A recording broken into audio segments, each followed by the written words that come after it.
Hello friend, দাদার গাইডে তোমাদের প্রত্যেককেই স্বাগত। আমি অজিতেশ চলে এসেছি বর্তমানে এক জ্বলন্ত জ্বালাময় স্পর্শকাতর সমস্যা নিয়ে। জানি আবাল বৃদ্ধ বনিতা সকলেরই খুব মাথা ব্যথা, যদিও অধিকাংশই এই মাথা ব্যথার সঠিক ঔষধ না নিয়ে সমস্যা আরও বাড়িয়ে তোলে। আরে বাবা, সমস্যাটা কি তাই তো? সমস্যা হলো ধর্ম। হ্যাঁ, ধর্ম। শুনে অবাক হয়েছে তো? হ্যাঁ, বর্তমান সমাজের সবথেকে নরম ও গরম বিষয় হলো ধর্ম। কিন্তু জানো কি ধর্ম কথার অর্থ কি?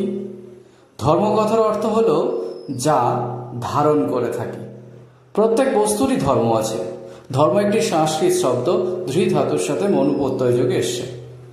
জীবের ধর্ম উত্তেজনায় সাড়া দেওয়া, জলের ধর্ম তারল্য, আগুনের ধর্ম যেমন তাপ। মহাবিশ্বের সকলেরই ধর্ম আছে, সেইভাবে মানুষেরও ধর্ম আছে। তবে তা হিন্দু, মুসলিম, খ্রিস্টান, জৈনী, পার্সিক না। এক কথায় ধর্ম হলো কোনো বস্তুর অবস্থা বা গুণ।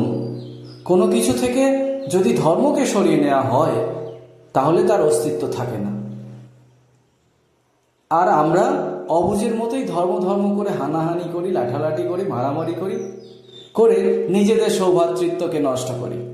পশুর ধর্ম পাশবিকতা, আর মানুষের ধর্ম মানবিকতা। তাই ধর্ম নিয়ে আর লড়াই নয়। ধর্ম নিয়ে যদি কেউ লড়াই করতে চায় তাহলে লড়াই করো নিজের মনের সাথে। মনকে বলো পরিবর্তিত হতে। বলো আমার ধর্ম হলো সততা, পবিত্রতা, ন্যায়, নিষ্ঠা আর উদারতা। ধন্যবাদ।